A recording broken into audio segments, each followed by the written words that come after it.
En ce moment sur YouTube, la mode c'est les échecs. Et comme je suis un énorme suiveur, j'ai voulu m'y mettre. Je vais juste leur manger du roi. En fait, ils donnent tellement de matériel, ils donnent que des pièces, tout le temps. お前はもう死んでいる。何？もうあたくびできぜ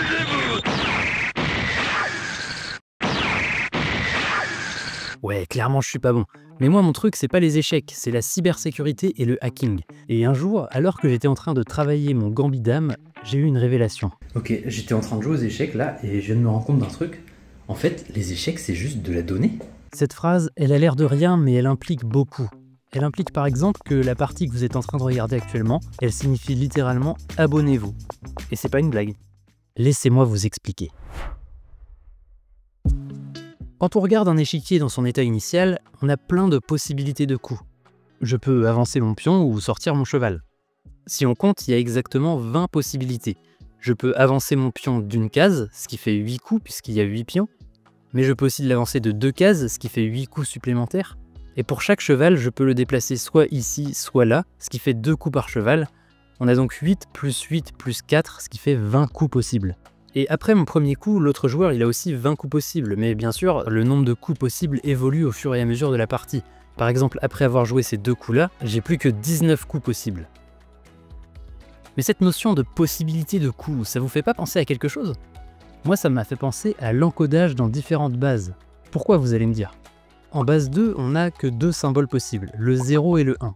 C'est le fameux binaire qu'on entend partout. En base 10, celle qu'on utilise pour compter, on a 10 symboles possibles, de 0 à 9. Et pour le premier coup aux échecs, on a 20 coups possibles, mais on pourrait très bien imaginer que chaque coup, en fait, c'est un symbole. Et dans ce cas-là, on serait dans une base 20. Au deuxième coup, on serait aussi en base 20 puisqu'on a 20 coups possibles, et là, en l'occurrence, si ces 2 coups-là ont été joués, on se retrouverait en base 19 pour le troisième coup, puisqu'on n'a plus que 19 coups possibles. Et c'est ça que je voulais dire au travers de la phrase « une partie d'échecs, c'est de la donnée ». Ça veut dire que théoriquement, on peut stocker des informations dans une partie d'échecs. Et perso, je trouve l'idée assez élégante, donc je me suis lancé dans le truc. Mais comment on fait ça? Par quoi on commence? Déjà, il faut commencer par mettre à plat ce qu'on cherche à faire. On veut stocker une information, par exemple un nombre, dans une partie d'échecs. Si on arrive à faire ça, globalement, ça veut dire qu'on pourra stocker n'importe quoi, puisque n'importe quelle donnée peut être représentée sous forme de nombre. La question c'est comment est-ce qu'on va faire ça? Eh bien on va encoder notre nombre dans un système à base variable où la base change en fonction du nombre de coups qu'il est possible de réaliser dans la position qu'on a sur l'échiquier. Waouh, la phrase est vraiment super compliquée, il va falloir qu'on la décompose. Déjà, comment on encode un nombre dans une autre base? Ça veut dire quoi? C'est quoi une base? Quand on apprend à compter à l'école, on utilise la base 10, c'est-à-dire qu'on utilise 10 symboles pour représenter l'intégralité des nombres qui existent. Quand on arrive à court de symboles, on en rajoute un à gauche et on recommence. En base 2, c'est pareil, on a 2 symboles, 0 et 1, et quand on arrive à court de symboles, on en rajoute un à gauche et on recommence. En base 16, qu'on utilise souvent en informatique, c'est pareil, on a 16 symboles. Pour les symboles qui sont après le 10, comme on n'a plus de symboles en base 10, eh ben on va utiliser des lettres. D'ailleurs, ça donne des trucs assez rigolos, par exemple café, c'est un nombre en base 16.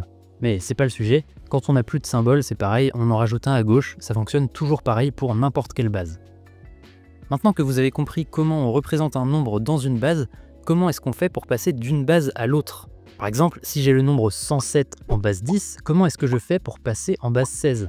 Eh bien on commence par lister tous les symboles qui sont disponibles dans la base cible, en l'occurrence la base 16. Et on va les associer à un nombre dans notre base d'origine.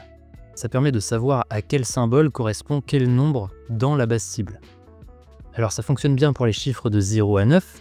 Maintenant pour les lettres, qu'est-ce qu'on met? On va mettre 10, 11, 12, 13, 14 et 15. Ça signifie qu'en base 16, le nombre 10 c'est A, le nombre 11 c'est B, 12 c'est C, etc. Maintenant, comment est-ce qu'on convertit notre nombre 107? Eh bien la première chose qu'on va faire, c'est faire un petit peu de maths, mais ne partez pas tout de suite. Vous allez voir, c'est pas si compliqué. On va calculer le résultat de la division euclidienne du nombre par le nombre de symboles dans la base cible. En l'occurrence, on a 16 symboles dans la base cible, donc on va faire la division euclidienne de 107 par 16. Les divisions euclidiennes, vous savez absolument tous en faire. Vous savez, c'est celle qu'on nous apprend avec les bonbons en primaire. Dans notre exemple, on a 107 bonbons et on veut faire des paquets de 16. Combien de paquets de 16 on peut faire avec 107 bonbons? Et bien la réponse c'est 6. On peut faire 6 paquets de 16 bonbons. Et à la suite de ça, il va nous en rester 11. Si on veut utiliser les termes mathématiques, on dit que le quotient vaut 6 et que le reste vaut 11. On va prendre le reste, c'est-à-dire 11, et on va regarder à quel symbole ça correspond dans notre tableau. Et en l'occurrence, ça correspond au symbole B. Et ensuite, on va répéter l'opération avec le 6 cette fois. Donc on va faire la division euclidienne de 6 par 16. Donc voilà, j'ai 6 bonbons, je veux les séparer en paquets de 16 parce que je suis un peu bête. Évidemment, ça marche pas, donc on a 0 paquet de 16 et il reste 6 bonbons. Le quotient sera donc de 0 et le reste de 6. Comme on obtient un quotient de 0, on va s'arrêter là. On prend le 6, on regarde à quel symbole ça correspond dans notre tableau. En l'occurrence, ça correspond au symbole 6. Donc notre nombre 107 en base 16, en fait, c'est juste 6b. Ouais, il faut le reconstruire à l'envers, c'est-à-dire que le premier reste qu'on a obtenu, ce sera le chiffre qui est tout à droite, le symbole qui est tout à droite. Vous avez maintenant débloqué une nouvelle compétence, félicitations, vous êtes capable de passer un nombre d'une base à une autre. Regardez, vous avez gagné un achievement, et maintenant Orelsan ne pourra plus jamais vous dire que vous n'avez pas les bases. Vous n'avez pas les bases. Ouais, j'ai vraiment écrit ce texte-là. Bon, pour revenir dans notre histoire d'encodage dans des parties d'échecs, on va reprendre notre exemple de 107 et vous allez voir que le principe est exactement le même. Donc comme on part de la position initiale, on a 20 coups possibles, on l'a vu tout à l'heure. Donc ça veut dire que chacun de ces coups, c'est un symbole dans notre base 20 qu'on va créer spécialement pour les échecs. Donc on va tous les noter et on va associer un nombre en base 10. Donc ça va de 0 à 19. Et maintenant, même principe, on peut faire notre division euclidienne de 107 par 20, puisqu'on a 20 symboles possibles dans notre base.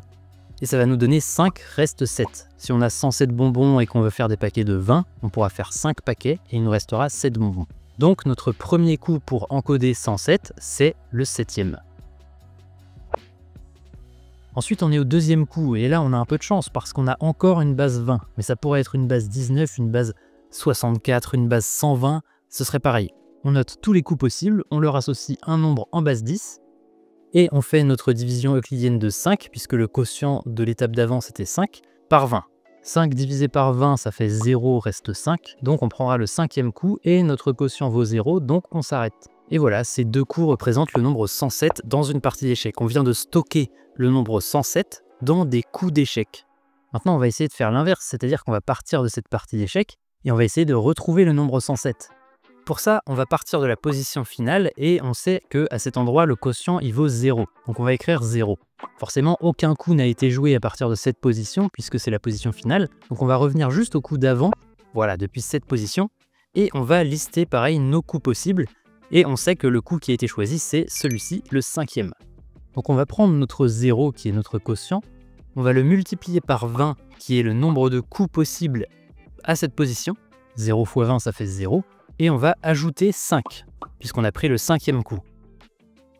Maintenant, on va remonter au coup d'avant, qui va nous amener à la position initiale. La position initiale, on sait qu'il y a 20 coups possibles. On les liste ici.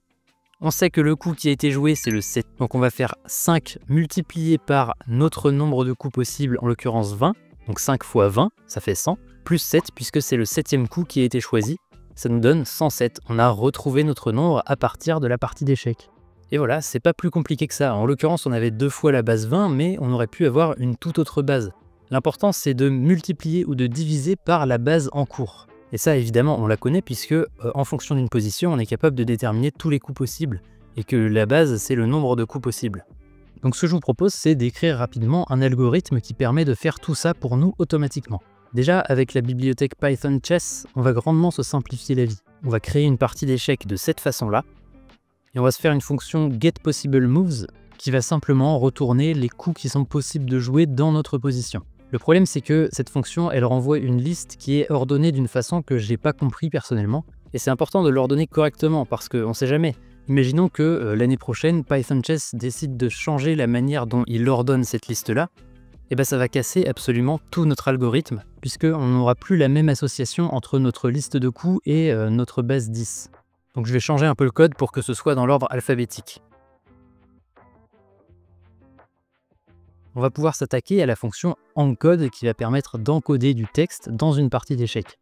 Cette fonction, elle va prendre en entrée la donnée, et la première chose qu'il va falloir faire, c'est transformer cette donnée en nombre. Je vous ai dit que n'importe quelle donnée pouvait être représentée sous forme de nombre, on va le faire grâce à cette ligne de code. Ensuite, on va faire nos divisions euclidiennes tant qu'on n'a pas atteint 0. Donc pour ça, on va faire une boucle while tant que value est supérieur à 0. Pour la division euclidienne, on calcule le reste de cette façon et le quotient de cette façon. Et rappelez-vous, c'est le reste qui détermine le numéro du coup qu'on va faire. Donc le coup à jouer, ce sera celui-là dans notre liste de coups. Et il ne reste plus qu'à effectuer le coup sur le board. Une fois que la boucle sera terminée, on va retourner le PGN de la partie de cette façon-là. Le PGN, c'est juste la liste de coups qui a été jouée dans un langage qui est compréhensible pour un joueur d'échecs en tout cas. Et voilà, on peut déjà tester cette fonction et on voit que ça marche très bien. On va donc pouvoir s'attaquer à la fonction inverse, donc on va tout simplement décoder une partie d'échecs en une chaîne de caractères ou en tout cas en des données intelligibles. On va l'appeler décode et on va charger le PGN de la partie de cette façon. Nous, on a besoin de partir de la position finale de la partie. Donc ce qu'on va faire, c'est qu'on va parcourir la partie coup par coup. On va parcourir la partie coup par coup. Cette phrase est super dure à dire. Et pour chaque coup, on va récupérer la donnée qui nous intéresse, à savoir le coup qui a été joué et le nombre de coups possibles dans cette position. Une fois que c'est fait, on peut reconstruire le nombre grâce à la technique qu'on a vue tout à l'heure. Voilà, le code, il est court et il se contente de faire ce qu'on a fait à la main tout à l'heure. Maintenant, on a obtenu un nombre avec tout ça. On va le reconvertir en binaire. Et voilà, on a une fonction qui peut décoder une partie d'échec. Ce code, il est fonctionnel, mais il y a quand même quelques soucis. Déjà, s'il y a un échec et mat ou un pat, c'est-à-dire une égalité, quand on ne peut plus faire de coups, eh ben ça va planter. Pour s'assurer que ce cas-là n'arrive pas, on ajoute quelques lignes de code au moment de la sélection des coups, et voilà, on va filtrer en enlevant ceux qui font pat ou mat. Et on pourrait s'arrêter là. Ouais, on pourrait. Mais j'ai craqué. J'ai fait une CLI complète qui dispose de plusieurs options, une première qui optimise les coups choisis en laissant le plus de coups possible en réponse à l'adversaire, ce qui permet sur des données suffisamment longues de donner des parties qui ont en moyenne 30% moins de coups. Bon, forcément ça prend un peu de temps de calcul, mais on s'en fout. Comme les coups qui sont sortis, ils n'ont absolument aucun sens d'un point de vue évaluation stratégique de l'ordinateur, j'ai ajouté une option pour ne sélectionner que des coups qui ne changent pas grand chose à la position, ce qui permet d'avoir des parties plus réalistes. Et j'ai terminé par ajouter une option pour permettre de partir d'une position précise, juste parce que c'est marrant. Je suis le GOAT des échecs. Et non, je suis le GOAT de rien du tout, parce que en faisant la vidéo, je me suis rendu compte qu'en fait, je me suis enflammé un petit peu vite. Il y a quelqu'un qui a déjà fait la même chose que moi il y a quelques années. Bon, on n'a juste pas la même façon de trier les coups, lui il trie dans l'ordre alphabétique de cette façon-là, et moi de celle-là. Ça fait que nos deux algorithmes ne sont pas compatibles puisque la manière dont on va trier les coups est très importante, comme je l'ai dit tout à l'heure. Mais bon, vu que c'est lui qui a fait ça en premier, je vais m'adapter, je vais faire sa méthode à lui. Et du coup voilà, pour que la miniature et le titre ne soient pas mensongers, on va prendre une photo complètement au hasard sur internet, par exemple celle-là, et on va l'encoder sous forme de partie d'échecs grâce à cette commande. Et ça nous donne 4981 coups pour la version qui cherche à minimiser le nombre de coups, et 7627 coups dans une seule partie d'échecs pour la version normale non compressée de l'algorithme. J'espère que cette vidéo vous aura plu, j'espère que vous aurez appris quelque chose. Si c'est le cas, un petit commentaire, un petit partage, ça fait plaisir, un petit abonnement peut-être aussi. Et si jamais vous le faites, peut-être qu'un jour je deviendrai le GOAT des échecs!